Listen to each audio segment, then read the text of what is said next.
Hello friend, मैं सनी आप सभी का स्वागत करता हूं आपके अपने चैनल इलेक्ट्रिकल रिसर्च एकेडमी के ऑनलाइन पोर्टल पे।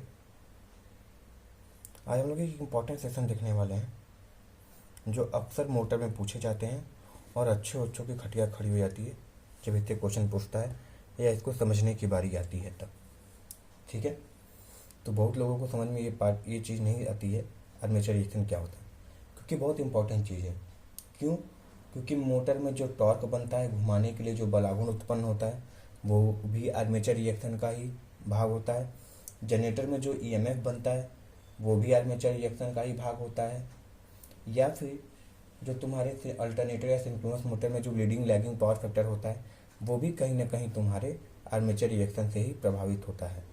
ठीक है, तो एक इम्पॉर्टेंट सेशन है और जानने योग्य सेशन है, तो सेशन को बाबू ध्यान से देखना और सेशन पसंद आए तो इसको लाइक शेयर और सब्सक्राइब जरूर करना। कुछ अंश भी समझ में आए, ठीक है, तो लाइक जरूर कर देना। ठीक है, अपनी तरफ से पूरा प्रयास किया जाएगा इसको समझाने का। ठीक है, तो एक्चुअली आर्मेचर रिएक्शन क्या होता है तो उसके नाम से ही क्लियर है। आर्मेचर प्रतिक्रिया यानी ऐसा प्रतिक्रिया या फिर ऐसा रिएक्शन जो हमारे आर्मेचर में होता है उसी को आर्मेचर रिएक्शन कहते हैं। ठीक है, क्यों? क्योंकि उनको पता है कि सर जी जितने भी मोटर होते हैं या फिर जितने भी मशीन होते हैं फैराडे लॉ के इलेक्ट्रोमैग्नेटिक इंडक्शन के सिद्धांत पे काम करते हैं। यानी तुमको एक फ्लक्स चाहिए। ठीक है, फ्लक्स के अंदर तुमको क्या घुमाना है? चालक घुमाना है, तो उसमें क्या होगा? ईएमएफ बनेगा। या फिर एक फ्लक्स है जिसके अंदर तुम्हारे एक धारावाहिक चालक है, तो उसमें क्या होगा? धारावाहिक चालक पे एक तरीके का बलागुण उत्पन्न होगा जो मोटर को घुमाने का काम करेगा। तो घुमाने वाली जो प्रतिक्रिया होती है तुम्हारी मोटर में प्रयोग कर लेते हैं, और जो फैराडे के हिसाब से जो वोल्टेज बनता है उसको हम लोग प्रयोग कर लेते हैं जनरेटर में। ठीक है, तो आर्मेचर रिएक्शन पढ़ेंगे तो एक्चुअली होता क्या है कि सबको पता है, ठीक है, कि फील्ड फ्लक्स, फील्ड मतलब जो तुम्हारी स्टेटर पे पोल लगे होते हैं उसकी बात हो रही। फील्ड फ्लक्स हमारे फील्ड पोल द्वारा उत्पन्न किए जाते हैं, पोल द्वारा उत्पन्न किए जाते हैं।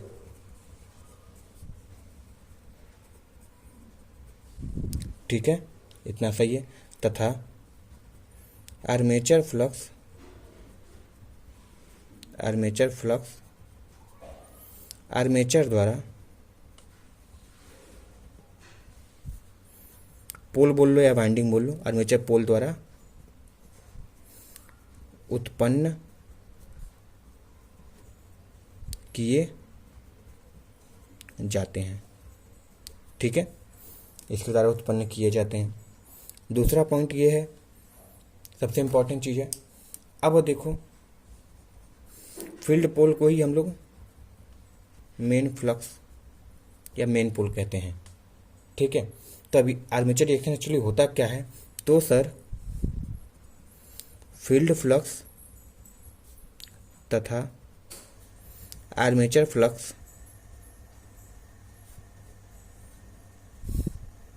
का आपस में प्रतिक्रिया, आपस में रिएक्शन लिख देते हैं। रिएक्शन मतलब प्रतिक्रिया ही होती है। आपस में रिएक्शन को ही आर्मेचर रिएक्शन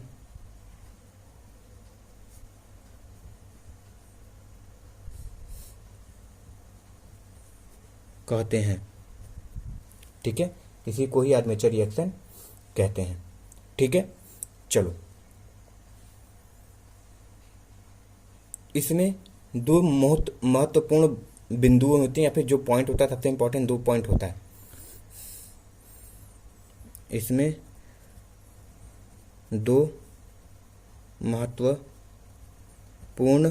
भाग होते हैं, भाग होते हैं, जिसको पहले को हम क्या बोलते हैं? जीएनए बोलते हैं, और दूसरे को क्या बोलते हैं? एमएनए। ठीक है, सही है। याद रखना, दो भागों के कारण ही सबसे इंपॉर्टेंट महत्वपूर्ण है ये। कौन कौन से दो भाग? जीएनए और एमएनए। जीएनए का फुल फॉर्म देखें और एमएनए का फुल फॉर्म देखते हैं। तो जीएनए का फुल फॉर्म क्या हो जाता है? जियोमेट्रिक न्यूट्रल एक्सिस, इसका फुल फॉर्म पूछ लेता है। और इसको क्या बोलते हैं? Magnetic neutral axis. सही है, ये दो इंपॉर्टेंट भागे हैं, ज्योमेट्रिक न्यूट्रल एक्सिस और मैग्नेटिक न्यूट्रल एक्सिस। सही है। अब देखो जीएनए क्या होता है और एमएनए क्या होता है। सबसे इंपॉर्टेंट चीज़ है कि सर जीएनए क्या होता है और एमएनए क्या होता है।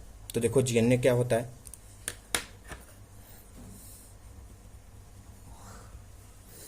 ध्यान से देखना। वह अक्ष, जीएनए की बात हो रही है, वह अक्ष जो दो करीबी पोल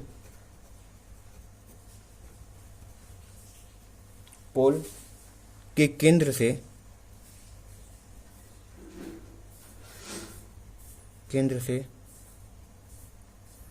होकर गुजरने वाली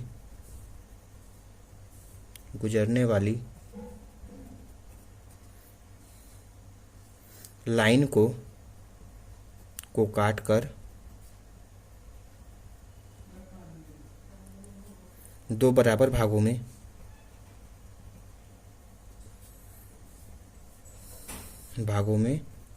बांट देता है। ठीक है, क्या कहता है, बांट देता है। उसी को क्या बोलते हैं हम, जीएनए बोलते हैं। ठीक है, और सबसे इंपॉर्टेंट चीज, यह अक्ष फिक्स होता है। यही सवाल अधिकता पूछता है कि इनमें से कौन सा फिक्स होता है, जीएनए एमएनए कोई नहीं, या बोथ ए एंड बी। ठीक है, फिक्स होता है, ये अक्ष फिक्स होता है, ये मुख गति नहीं कर सकता। सही है। चलो अब डायग्राम की बात करें तो जीएनए एक्चुअली बोल किसको रहा है, तो सर ये हमारा करीबी दो पोल हो गए एन और एस। हमको पता है फ्लक्स एन से एस की तरफ होता है। ठीक है, और यही हमारी क्या होती है, मेन फ्लक्स होती है। ठीक है, अब जीएनए क्या होता है, तो इसको दो बराबर भागों में बांटने का काम करता है। तो ये जो है, ये जो अक्ष है, मान लो यहाँ पर है सेंटर, ये जो काट रहा है, इसी को हम क्या बोलते हैं सर, इसी को हम बोलते हैं जीएनए। ठीक है, एक तरीके से सब काल्पनिक रेखा होती है, एक्चुअली बनी नहीं होती है, मगर हमको एज्यूम करके मान के चलना पड़ता है। तो यही हमारी जीएनए हो जाती है। ठीक है, चलो जीएनए ऐसे भी हो सकता है, कोई दिक्कत वाली बात नहीं है, ये भी हमारा जीएनए ही है, बट ये मैटर कर रहा है कि सर ये सेंटर से होकर गुजरनी चाहिए। ठीक है, यह सेंटर से होकर जानी चाहिए। सही है, तो ये भी हमारा जीएनए ही है। चलो अब एमएनए की बात करते हैं। एमएनए का फुल फॉर्म सबको पता है, मैग्नेटिक न्यूट्रल एक्सिस। ये क्या करता है, यह फील्ड फ्लक्स लाइन, जो कि ये है हमारी, यही हमारी फील्ड फ्लक्स लाइन है, ये सब तीनों फील्ड फ्लक्स के लाइन को लंबवत, ठीक है, काटता है। ठीक है, ये क्या करता है, लंबवत काटता है। सही है, तो यानी इसकी कहानी क्या कहना चाह रहा है, तो ये कहना चाह रहा है ये कि सर ये जो होता है, ये एस है, ये एन है, फिर फ्लक्स हमारी क्या होगी, एन से एस की तरफ जाएगी, एन से एस की तरफ होगी। ठीक है, अब देखो ये हमारी लंबवत हो जरूरी नहीं है, मगर बीच से कटना चाहिए, मगर ये क्या है, ये फिक्स होना चाहिए कि सर ये लंबवत ही होगा फ्लक्स के, यानी 90 डिग्री पे होगा। तो इसको क्या बोलते हैं सर, ये हमारा क्या हो जाएगा, एम एन ए हो जाएगा। ठीक है, क्योंकि सर ये लंबवत है और यह फिक्स नहीं होता है। अगला पॉइंट, यह फिक्स नहीं होता है, यानी लोड पर निर्भर करता है। निर्भर यानी लोड जिस हिसाब से रहेगा उस हिसाब से ये क्या कर सकता है, गति भी कर सकता है, निर्भर करता है। ये पॉइंट याद रखना है जीएनए एमएनए का। सही है, ये इंपॉर्टेंट पॉइंट है जीएनए और एमएनए का। ठीक है, अब नोट करके 2-3 पॉइंट लिखो जो अधिकतर क्वेश्चन में पूछा जाता है। ठीक है बाबू, सेशन समझ में आ रहा होगा तो लाइक से जरूर कर देना और चैनल को सब्सक्राइब। नोट करके, जब आर्मेचर में कोई धारा प्रवाह न हो तो जीएनए तथा एमएनए एक ही अक्ष पर होते हैं। ठीक है, यानी अगर जीएनए एमएनए नहीं है तो देखो तब तुम्हारा क्या होगा, कुछ इस तरीके से बनेगा। ये एन है, ये एस है, ये फिर मेन फील्ड फ्लक्स है। तो हमारा जो जीएनए है, जीएनए भी यहीं पे रहेगा तथा एमएनए भी क्या रहेगा, यहीं पे रहेगा, कोई परिवर्तन नहीं होगा। सही है, आई होप ये समझ में आ गया होगा। सही है, ये कहानी याद रखना। एमएनए से रिलेटेड और भी कुछ पॉइंट हैं, उसको बाद में देखेंगे। पहले समझ लेते हैं आर्मेचर रिएक्शन क्या होता है। अभी जो बताएं, देखो ध्यान से समझना, तब समझ में आएगा। इसको और नीचे कर लेते हैं।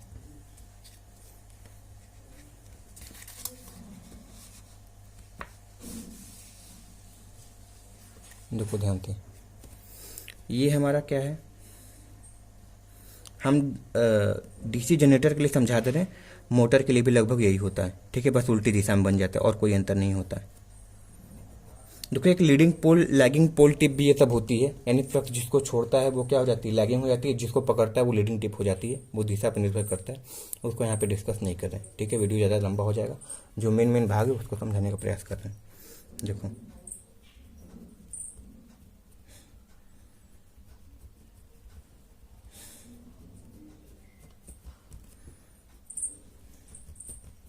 ये हमारा मेन फील्ड फ्लक्स है। ठीक है, हमको पता है कि जनरेटर किस दिशा में घूमता है, तो सजिश सुई की दिशा में। ठीक है, यानी आर्मेचर इस दिशा में घूमता है। डीसी जनरेटर की दिशा घूमने की ये होती है, घूमने की दिशा ये होती है। ठीक है, यानी आप जो फ्लक्स होगा, आर्मेचर फ्लक्स लिख देते हैं फाई ए, वो भी इस दिशा में घूमेगा।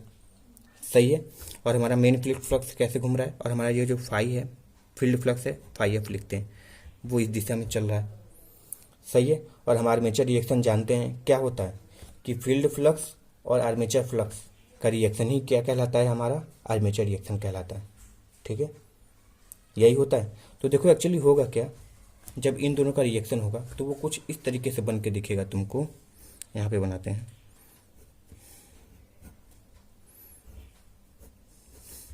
ये एन है, ये एस है।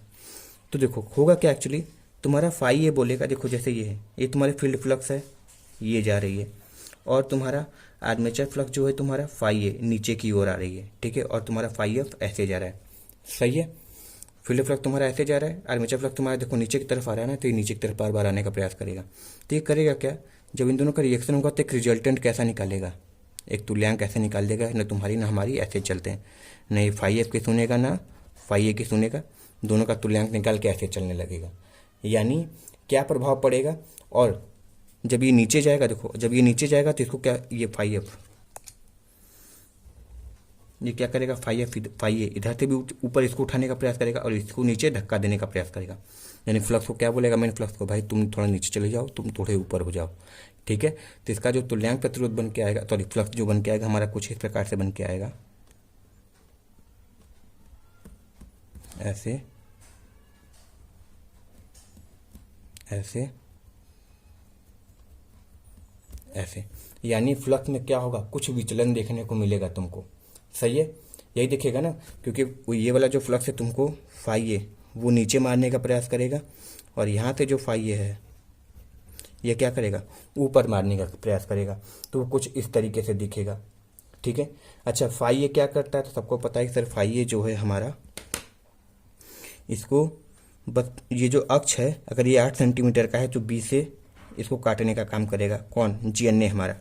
तो यहाँ पे हमारा क्या हो जाएगा, जीएनए हो जाएगा। ठीक है, और एमएनए क्या हो जाएगा, हमको पता है कि एमएनए क्या होता है, हमेशा फ्लक्स के लंबवत बनाना है। तब इसका फ्लक्स का लंबवत कैसा बनेगा, देखो ये थोड़ा नीचे की तरफ आ रहा है ना, तो कुछ इस तरीके से हमारा लंबवत बनेगा। तो हमारा लंबवत, ये वाला जो लंबवत बनेगा हमारा कुछ इस पे बनेगा, जीएनए बनेगा। ठीक है, सॉरी ये एमएनए हो जाएगा, ये एमएनए है। तो देख सकते हो कि एमएनए क्या हुआ, हल्का सा शिफ्ट हो गया। यानी आर्मेचर रिएक्शन में क्या होता है, एमएनए हल्का सा शिफ्ट हो जाता है, क्योंकि वो इस चीज़ को फॉलो करेगा ही करेगा लंबवत होने का। तो लंबवत होने के लिए क्या है, पहले ऐसे था तो लंबवत ऊपर था ऐसे, पहले ही लंबवत था तो ये ऐसे बना हुआ था फ्लक्स। अब जैसे ही हल्का सा फ्लक्स घूमेगा तो लंबवत कैसे हो जाएगा, ये हो जाएगा। तो लंबवत हमेशा रहना ही चाहिए, ठीक है। तो हमारा ये इस प्रकार से ये बन के तैयार हो जाएगा। तो ये हमारा होता है आर्मेचर रिएक्शन। अब देखो, अगर ये हम बोले थे कि अगर धारा प्रवाह नहीं होता है तो जीएनए एक ही एक्सिस पे होगा। तो देखो, जब धारा प्रवाह नहीं होगा आर्मेचर में तो फ्लक्स भी नहीं आएगा, और जब फ्लक्स नहीं आएगा तो ऐसे घुमाएगा नहीं नीचे की तरफ इसको, तो ये सीधा ही बना रह जाएगा। तो इसी को हम लोग क्या बोलते हैं, आर्मेचर रिएक्शन बोलते हैं, ठीक है। देखो एमएनए क्या हो गया, शिफ्ट हो गया हल्का सा, जीएनए शिफ्ट नहीं हुआ, तो इसी को क्या बोलते हैं हम, एमएनए बोलते हैं, ठीक है। अब देखो, इसमें 3 मुख्य बिंदु आती है जिसको क्या बोलते हैं, क्रॉस मैग्नेटाइज, डीमैग्नेटाइज तथा मैग्नेटाइज। ये 3 इंपॉर्टेंट चीज़ें हैं, ठीक है। क्रॉस मैग्नेटाइज हमेशा सेंटर पे हमारे बनता है, ये देखो क्रॉस कर रहा है ना, इसलिए क्रॉस मैग्नेटाइज। डीमैग्नेटाइज मतलब बीच चुंबकन होना। बीच चुंबकन क्यों होगा, क्योंकि सर यहाँ पे यहाँ का जो फ्लक्स है ये कहाँ चला गया, नीचे शिफ्ट हो गया, तो ये हमारा क्या हो गया, तो ये हमारा हो गया डीमैग्नेटाइज, ठीक है। और इसका फ्लक्स क्या हो गया, ज़्यादा घनत्व कहाँ हो गया हमारा, नीचे हो गया, तो ये भी क्या हो गया, तो ये तगड़ा मैग्नेटाइज हो गया, यानी ज़्यादा चुंबकन हो गया, तो बोल देंगे सर ये हमारा मैग्नेटाइज हो गया, ठीक है। तो ये 3 बिंदु याद रखना, सही है। आई होप आर्मेचर रिएक्शन समझ में आ गया होगा। अच्छा, जब मोटर का केस होगा तो ये एमएनए किधर शिफ्ट हो जाएगा, तो एमएनए हमारा ये किसके लिए है, जनरेटर के लिए है। जब एमएनए की बात होगी तो सर एमएनए हमारा इधर होगा, क्योंकि मोटर इधर घूमेगा ना, तो फाई इधर बनेगा, तो इसको ना नीचे दबाने का प्रयास करेगा, इसको उठाने का, तो यहाँ पे एमएनए इधर बन जाता है। तो हमारे किसके लिए हो जाता है, सर हमारे ये मोटर के लिए हो जाता है, डीसी मोटर, सही है। तो यही हमारा एक्चुअल क्या था, आर्मेचर रिएक्शन था, सही है, इसको याद रखना। अब आगे की चीज़ें देखते हैं कि आर्मेचर रिएक्शन का प्रभाव क्या क्या होता है, ठीक है। आर्मेचर रिएक्शन होता है तो क्या क्या चीज़ें होती हैं, ठीक है। कुछ महत्वपूर्ण बिंदु हुए उसी को हम लोग देखेंगे, ठीक है। चलो आगे देखते हैं क्या क्या इंपॉर्टेंट बिंदु हैं इसकी।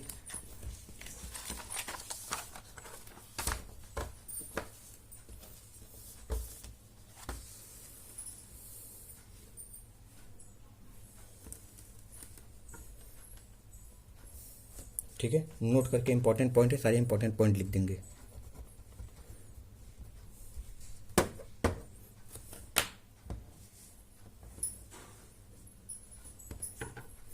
कि ब्रश को सदैव एमएनए पर होना चाहिए। कहाँ होना चाहिए, एमएनए पर, सॉरी, चाहिए, ठीक है। क्यों, क्योंकि इससे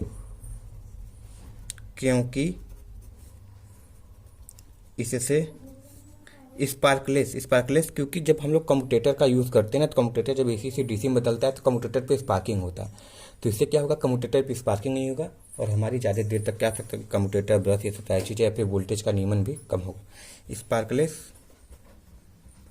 कम्यूटेशन मतलब एसी से डीसी, डीसी से एसी बदलने की प्रकृति को ही कम्यूटेशन कहते हैं, कम्यूटेशन प्राप्त होगा, ठीक है।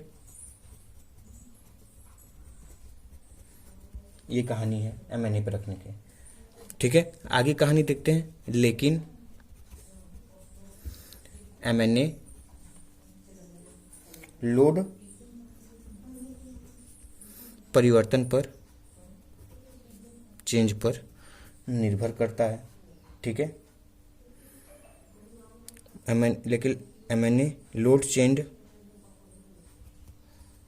होने पर लिख देते हैं, ठीक है। लोड चेंज होने पर क्या होता है, हमारा एमएनए भी शिफ्ट हो जाता है। लोड चेंज होने पर एमएनए भी शिफ्ट हो जाता है, एमएनए भी शिफ्ट हो जाता है, ठीक है, शिफ्ट हो जाता है। अतः इसलिए कह सकते हैं कि एमएनए को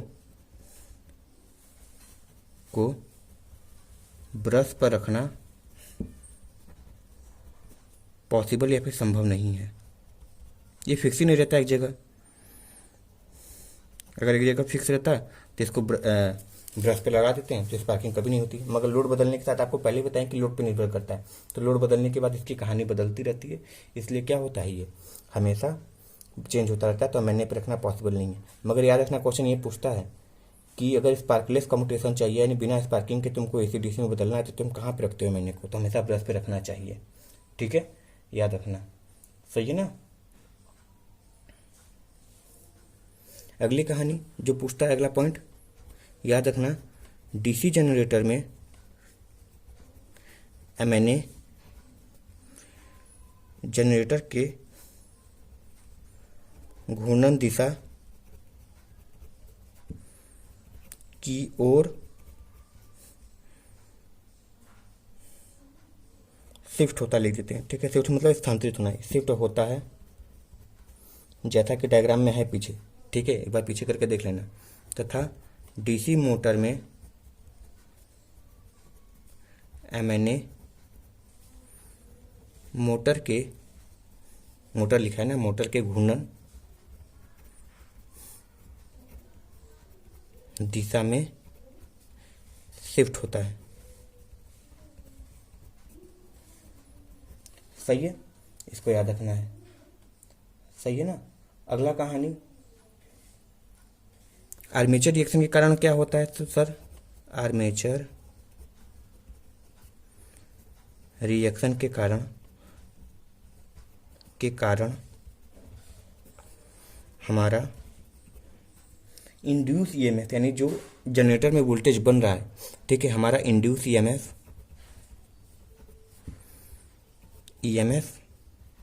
कम हो जाता है। क्या हो जाता है, कम हो जाता है। ठीक है, तो ये सबसे बड़ी हानि इसकी हो गई।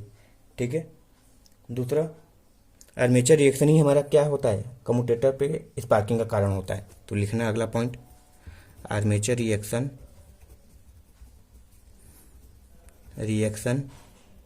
ही कम्यूटेटर पे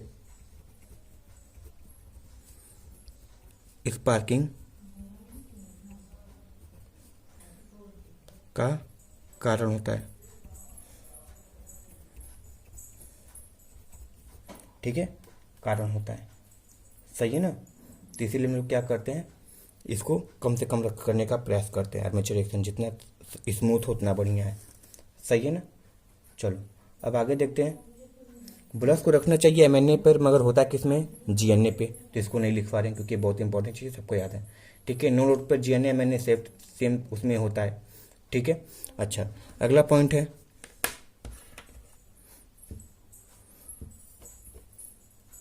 हमको पता है कि आर्मेचर रिएक्शन से क्या हो रहा था, इंड्यूस वोल्टेज घट रहा था।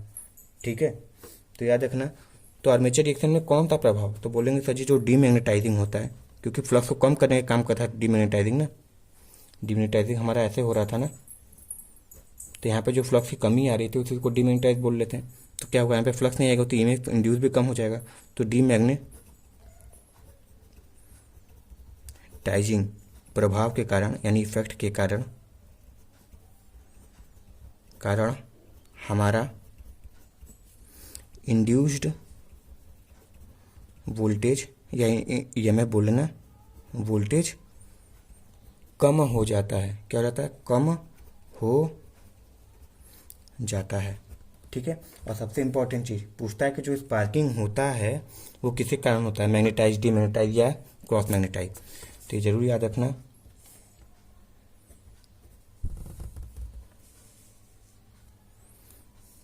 क्रॉस मैग्नेटाइज के कारण,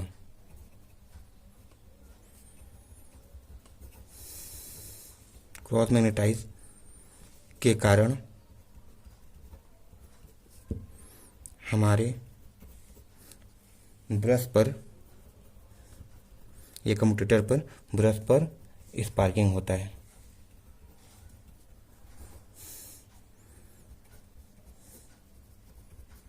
ठीक है, सही है। इसको दूर करने का काम सबसे इंपॉर्टेंट चीज क्या करते हैं इसमें, इसको अगर दूर करना है तो आपको एक वोल्टेज वैल्यू होती है जिसको बोलते हैं रिएक्टेंस वोल्टेज। ठीक है, एक वोल्टेज होती है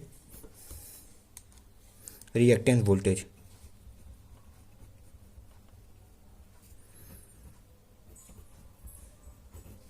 ठीक है। VL बराबर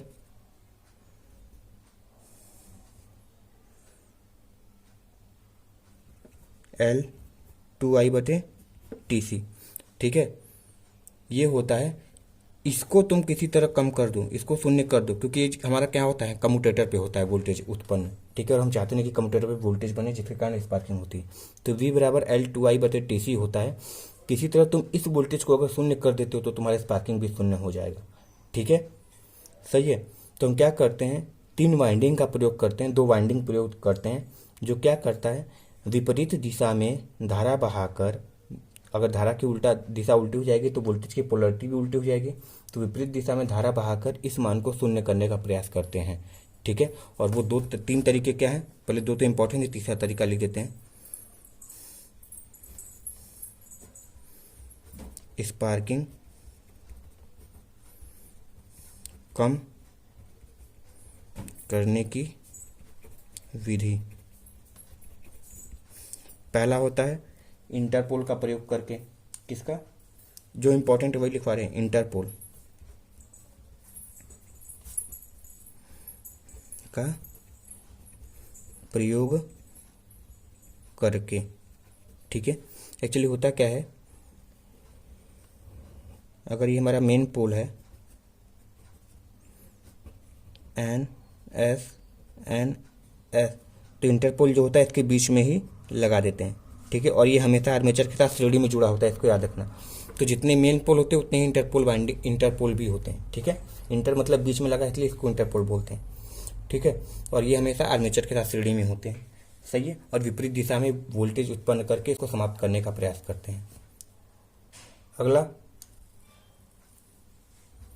लिखते हैं, कंपनसेटिंग वाइंडिंग होता है, ठीक है।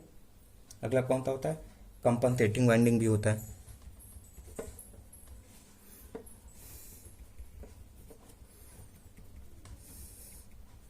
इसमें करते क्या है, ये जो धारा बह रही थी जिसके कारण वोल्टेज V बराबर IR होता है ना, तो जो ये वोल्टेज, जो धारा इसके ये उत्पन्न कर रही थी, इसके विपरीत दिशा में धारा बहाकर इसको कैंसिल आउट कर देते हैं, ठीक है।